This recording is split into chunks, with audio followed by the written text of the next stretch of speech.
Hello বন্ধুরা, আজ আমি একটা নতুন রেসিপি নিয়ে এসেছি, কপি ডাঁটা চচ্চড়ি। দেখো, কপি ডাঁটাকে এইভাবে লম্বা লম্বা করে কেটে আমি সেদ্ধ করে নিয়েছি।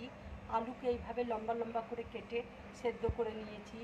এখানে আমি বেগুনকে ভেজে নিয়েছি, পটলকে ভেজে নিয়েছি, বড়িকে ভেজে নিয়েছি।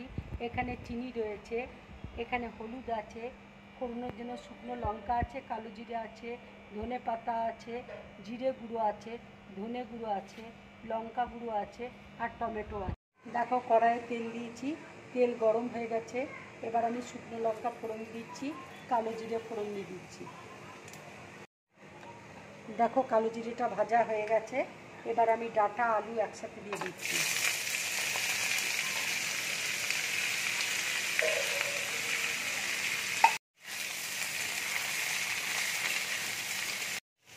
এবার আমি একটু নুন দিয়ে দিচ্ছি।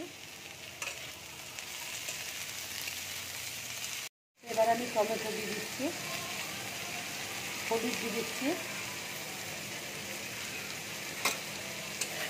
বড়িটা দিয়ে দিচ্ছি।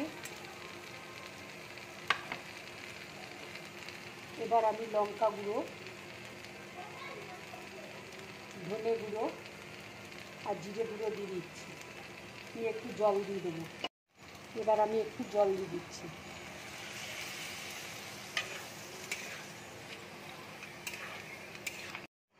এবার আমি একটু কাশ্মীরি লঙ্কার গুঁড়ো দিয়ে দিচ্ছি।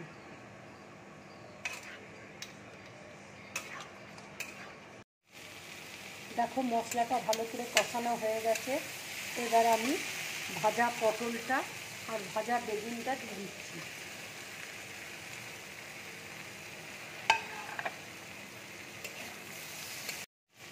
এবার আমি একটু জল দিয়ে দিচ্ছি।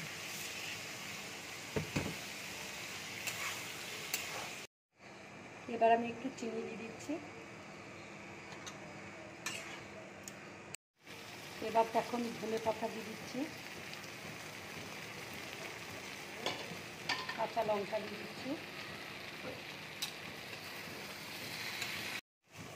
এইরকম কপি ডাঁটা চচ্চড়ি করে তোমরা গরম ভাতের সাথে খাবে, খুব ভালো লাগবে খেতে। দেখো, এবার আমার রান্নাটা হয়ে গেছে। এবার আমি গ্যাসটা অফ করে দিচ্ছি। এবার আমি প্লেটের মধ্যে ঢেলে নিচ্ছি। বন্ধুরা, আমার রেসিপিটা যদি তোমাদের ভালো লাগে তাহলে লাইক করবে, শেয়ার করবে আর ড্রিম ব্লগ চ্যানেলটাকে সাবস্ক্রাইব করবে। নমস্কার।